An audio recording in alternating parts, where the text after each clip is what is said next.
जो सबसे ज़्यादा ठीक हुआ है वो रात को जब मैं सोती थी तो मेरा पैर अगर मुड़ गया वो तो सीधा होने में बहुत मतलब इतना पेनफुल होता था वो कि मैं सीधा नहीं कर पाती थी, और सीधा हो जाता तो मोड़ नहीं पाती थी। अब मोड़ लेती अब हाँ, अब कोई प्रॉब्लम नहीं है उसमें। मोड़ के दिखाओ जरा, इस पर बैठो।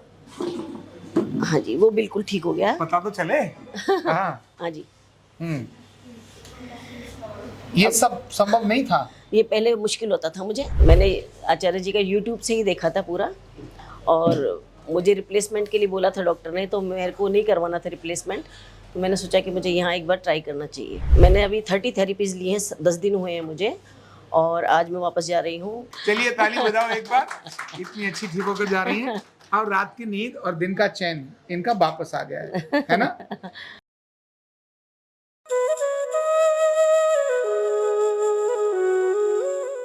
कार्ड नंबर 2007 वसुधा स्वामी। अच्छा, अगर तकलीफ होती है ना तो सारी दुनिया खत्म हो जाती है। ये बिल्कुल यहीं पटेल नगर से आई हैं। कहाँ से आई हैं? अनंत करोल बाग से। करोल बाग से। यस। है ना, वहीं तो रहती हो आप? नहीं, मैं रहती मस्कट में हूँ। मस्कट यही पटेल नगर के साथ वाला करोल बाग वाला? हाँ, मतलब ओमान में रहती है। मैं ओमान से है ना? आई हूँ। हाँ जी। ओमान में रहती है। हाँ। और वहां से कहते हैं ना कि वैसे पड़ोसी भी कहते हैं क्या करें जी, इतनी दूर था, रिक्शा करना पड़ता। Yes. आप मेट्रो से आई हैं मस्कट से? नहीं जी। मेट्रो चलती नहीं, अभी शुरू नहीं हुई है। जब आश नजर आती है ना कहीं भी तो दूरियां सारी खत्म हो जाती हैं, और खासकर जब बात घुटने की हो। यस। फिर आरोग्य पीठ ही नजर आता है ना? हाँ, मुझे ऐसा ही तो लगता है। कैसा लगा, चलो बताओ, सबको अपनी शुभकामना दो। हाँ, मैं वसुधा स्वामी मस्कट से मैं आई हूँ। बेसिकली मैं जयपुर से हूँ, और मैंने आचार्य जी का यूट्यूब से ही देखा था पूरा, और मुझे रिप्लेसमेंट के लिए बोला था डॉक्टर ने, तो मेरे को नहीं करवाना था रिप्लेसमेंट, तो मैंने सोचा कि मुझे यहाँ एक बार ट्राई करना चाहिए, क्योंकि बहुत इंटरव्यूज़ देखे थे मैंने यहाँ के। तो मैंने अभी 30 थेरेपीज़ ली हैं, 10 दिन हुए हैं मुझे, और आज मैं वापस जा रही हूँ। मुझे 40% मुझे फ़र्क हुआ है मेरे नी पेन में। पहले मैं पैर मोड़ती थी तो वो सीधा नहीं हो पाता था, बहुत मुश्किल होता था, रात में मुझे बहुत पेन होता था, लेकिन अभी काफ़ी फ़र्क है उसमें। ये 40% कैसे नापा, ये तो बताओ। ये मैं, हाँ, नाप मैंने ऐसे ही बता दिया। कुछ लोग पूछते हैं कितना परसेंट हुआ है, तो मैंने वो परसेंटेज अच्छा, बता 40 दिया। में नाप लिया है। अच्छा, ये है। क्या क्या सुधार है? मैं कैसे मानूं आपको 40% है? मैं तो कहता हूँ 10% है। आप कैसे बताओगे? मुझे एक तो ना बस मेरा जो सबसे ज़्यादा ठीक हुआ है वो रात को जब मैं सोती थी तो मेरा पैर अगर मुड़ गया वो तो सीधा होने में बहुत मतलब इतना पेनफुल होता था वो कि मैं सीधा नहीं कर पाती थी, और सीधा हो जाता तो मोड़ नहीं पाती थी। अब मोड़ लेती? अब हाँ, अब कोई प्रॉब्लम नहीं है उसमें। मोड़ के दिखाओ जरा, इस पर बैठो। हाँ जी, वो बिल्कुल ठीक हो गया है। पता तो चले। हाँ। हाँ जी, ये सब संभव नहीं था। ये पहले मुश्किल होता था मुझे, और लेकिन अभी भी हैवीनेस मुझे अभी भी है। अभी हैवी मैं बिल्कुल फ्रैंक वो दूंगी आपको, मेरा फ्रैंकी बोलना फीडबैक जो है। 100% फ्रैंकी बोलना हाँ जी। है, कुछ भी मिलावटी नहीं बोलना है। हाँ जी, तो बस ये है मेरे को। अच्छा, और क्या क्या कुछ सुधार आया? बैक पेन में मुझे फर्क हुआ है। बैक पेन में? Lower back pain. तो हम तो आपका इलाज बैक पेन का नहीं कर रहे थे, हम तो घुटने का ही कर रहे थे। नहीं, इसमें मैंने लिखवाया था बैक। अच्छा, लिखवाया था। लोअर बैक पेन लिखवाया। और क्या फर्क हुआ? बस और कुछ खास मुझे। अच्छा, खड़ी हो जाओ। हाँ जी। इसमें ज्यादा नहीं, केवल 12-15 तकलीफें लिखी हैं। हाँ जी। इसमें लिखा है लोअर बैक पेन। यस। है ना? और सांस की तकलीफ, थोड़ा अस्थमेटिक भी थी यहाँ। हाँ, वो तो अभी भी है ना? हाँ। और कोल्ड था, कॉन्स्टिपेशन, इंडाइजेशन, है ना? लेफ्ट रिब के नीचे भी यहाँ कहीं दर्द होता था। दैट इज लाइपोमा है ना? था, वो तो है। ओके, और पिंडलियों के अंदर भी दर्द था। हाँ, वो उसमें फर्क हुआ। यस, फर्क हो गया ना? Yes, good. तो ये है। अच्छा, हाँ। इसको मिला के 10% मिलाया, 30, 40 सबको मिला के 40 हो गया। ओके। चलिए ताली बजाओ एक बार, इतनी अच्छी ठीक होकर जा रही हैं। और रात की नींद और दिन का चैन इनका वापस आ गया है ना? अब ये सब ठीक हो जाए, इसके लिए शुभकामना तो दे दो आप। मैं सबको बहुत शुभकामना देती हूँ। बिल्कुल। हाँ, जैसे थेरेपी करा रहे जब तक ठीक जाएंगे कि उसके बाद फिर हमेशा हाँ, ठीक हो जाएंगे। ये भी मैं भी हाँ, जब तक आपने बड़ा बढ़िया प्रश्न किया। हाँ, प्रश्न मैं तो भी इनका था, लेकिन हाँ, छीना यस। इन्होंने है। हाँ, नहीं छीने में नहीं, मैं भी यही चाह रही थी पूछना। हाँ, दिल की, इनके भी दिल में यही था, इनके दिल में था, इसीलिए आपके दिल में आ गया। ऐसा होता है। हाँ जी, हाँ जी। तो यहाँ से जो हम ट्रीटमेंट करते हैं वो परमानेंट क्योर करते हैं, किसी को भी टेम्परेरी नहीं करते, हाँ जी, है ना। माने अगर आपने, हाँ, एक लिमिट तक तो जाना चाहिए, ऐसा नहीं है आज ठीक हुआ और 2-3 दिन थेरेपी ली और उसी में ये नहीं मानना चाहिए। हाँ, लेकिन परमानेंट रिलीफ तो यहाँ देते हैं, उसको परमानेंट रखने की जिम्मेदारी किसकी है? वो हम लोगों की होगी। आपकी। यस, आपकी है। क्यों? जब नया शरीर खराब कर सकते हैं। शादी जब हुई थी तो दहेज में मिला था घुटना दर्द?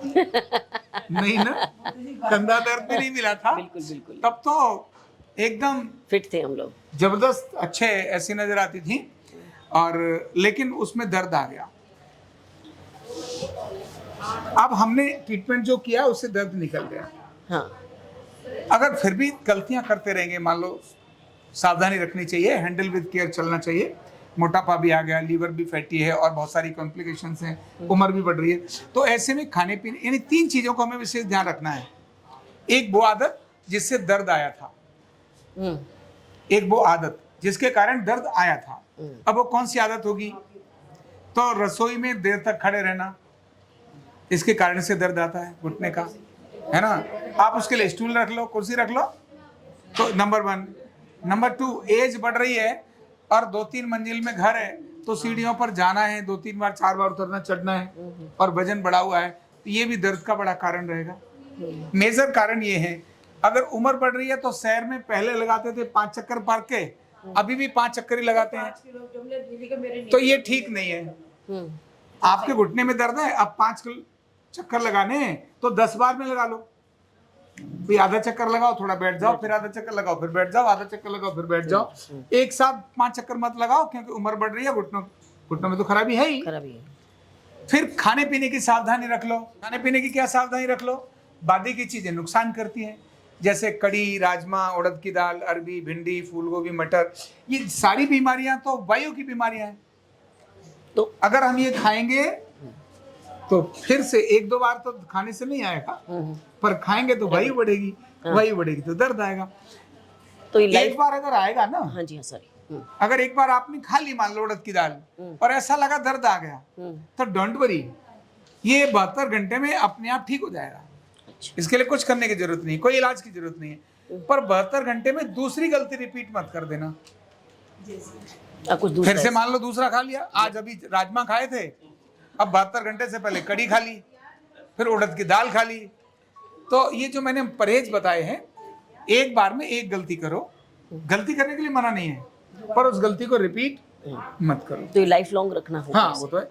ज्यादा नहीं रखना, 50 साल बस और रखना, इससे ज्यादा नहीं रखना। उसके बाद ठीक है। तो पूरी होगा। और फिर खाने के अलावा एक बड़ा और कारण रहता है, और वो होती है टेंशन। क्या होती है? आगे टेंशन। ये जो टेंशन है, ये गैस की सबसे जबरदस्त औषधि है। जिसको भी गैस बनानी है, टेंशन कर लो, आ जाएगी। अब वो पूछेंगे, बोले साहब ये टेंशन जाए कैसे? इसको तो कोई लाता नहीं है, पैसे से तो आती नहीं है, अपने आप आती है, अपने आप हो जाती है ना। यस। जाए कैसे? लेकिन जब भी टेंशन आए तो ये सोच लो, ये मेरी टेंशन आई किस बात को लेकर है। अगर लगता है बहुत ज्यादा है तो डंडा वंडा लेके मार पीट कर दो, फिर उसके बाद चुपचाप आ जाओ, खत्म हो जाएगी टेंशन। लगता है कि इसने पैसे ले लिए तो छीन लो, बहुत कुछ चलेगा। और अगर लगता है नहीं मैंने ले रखे तो दे दो, ले भाई तू पिंडा छोड़, ले भाग अपने घर चला जा। अगर इतना कर लिया तो ये टेंशन खत्म हो जाती है। जो टेंशन आती है उसके पीछे कोई बड़ा कारण नहीं होता है, हमारा उसके पीछे मीनिंग होता है, और कुछ नहीं होता है।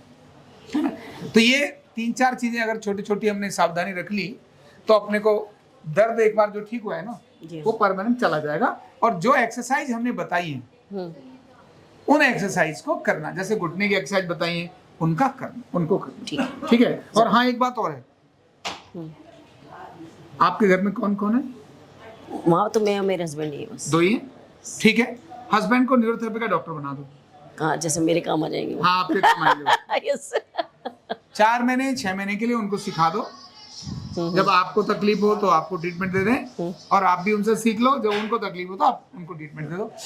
ये घर घर में हमने सीखने की प्रक्रिया डाली है, इसके लिए कोई उम्र नहीं होती है, नहीं रखी। हाँ, रखी है। 95 ईयर्स के बाद हम किसी को नहीं सिखाते 95 साल की उम्र। ठीक है। हाँ सिखा सकते हैं, उसके लिए हमें एफिडेविट लेना पड़ता है सामने वाले से, ये लिखना पड़ता है कि अगले 4 साल में नहीं मरूंगा। क्यों, हमने मेहनत करके सिखा दी और वो अगले साल लुढ़क गए तो फिर फालतू हो जाएगा, 90 तक पहुंच नहीं पाएगा। हाँ तो इसीलिए हम 95 तक की उम्र तक ही सिखाते हैं, इससे ज्यादा वालों को हम नहीं सिखाते। तो घर में कोई भी सीख ले, ऑनलाइन सीख ले, ऑफलाइन सीख ले, और अगर बच्चा है घर में तो इससे ज्यादा कोई बढ़िया प्रोफेशन नहीं है न्यूरोथेरेपी से। डिग्री 4.5 साल की कोर्स की कराओ, बिना दवा का डॉक्टर कभी भी कहीं भी इलाज कर देगा। अब सबको थैंक यू बोल दो जोर से। Thank you so much. और आप सब सभी ठीक हो जाओ, आप बहुत सभी बढ़िया। जल्दी से जल्दी स्वस्थ हो और अपने घर जाएं जी, Thank और you, इनके thank you. संदेश को आप सब जगह फैलाओ। क्यों, मस्कट से यहाँ आ गई क्योंकि ठीक होकर जा रही है, इनको रिलीफ हुआ, इतनी दूरी खत्म हो गई। दर्द जब आते हैं तो दूरियां खत्म हो जाती है। तो अपने घर में ही अगर न्यूरोथेरेपिस्ट कोई बन जाएगा, सीख लेगा, तब ये फिर आरोग्य पीठ में आने का झंझट नहीं रहेगा, घर में ही पूरा समाधान हो जाएगा। बहुत बहुत धन्यवाद। कंधा दर्द, गर्दन दर्द, कमर दर्द, गैस, एसिडिटी, माइग्रेन बहुत सारे रहते हैं, और अगर घुटनों की बीमारी आ गई तो एक एक कदम पहाड़ जैसे लगने लगता है और जिंदगी बोझ बन जाती है। बीमारी की कोई उम्र नहीं है। आरोग्य पीठ लाया है बिना दवा, बिना साइड इफेक्ट के इतनी भयंकर बीमारियों को रिवर्स करने का जबरदस्त तरीका, वेलनेस न्यूरोथेरेपी। तो देर किस बात की, अभी फोन उठाओ, कॉल करो और अपने रोगों से, अपनी बीमारियों से परमानेंट छुटकारा पाओ।